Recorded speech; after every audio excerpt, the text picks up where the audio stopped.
మంది ఏమన్నారంటే silver oak 3 సంవత్సరాలు పడుతుంది సిల్వర్ ఓక్ రావాలంటే. మరి ఈ మధ్య కాలంలో వాళ్ళకి జీవనోపాధి ఏంటి?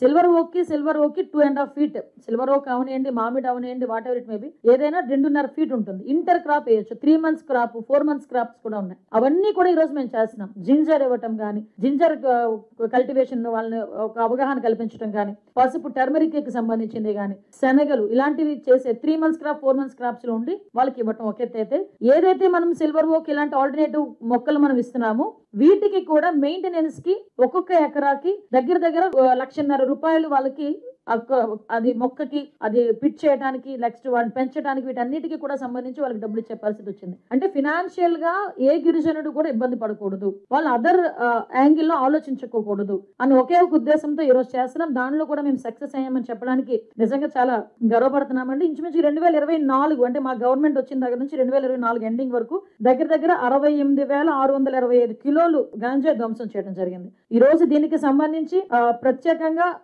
ఇంకొక స్పెషల్ ఏంటంటే, ఏదో గాంజా పట్టుకున్నాము, వాడు ఎవరిని అరెస్ట్ చేసేసాము, జైల్లో పెట్టేసాము, వాడు వెళ్ళి బెయిల్ మీద వెళ్ళాడు, లేకపోతే శిక్ష పడుతుంది, అది కాదు.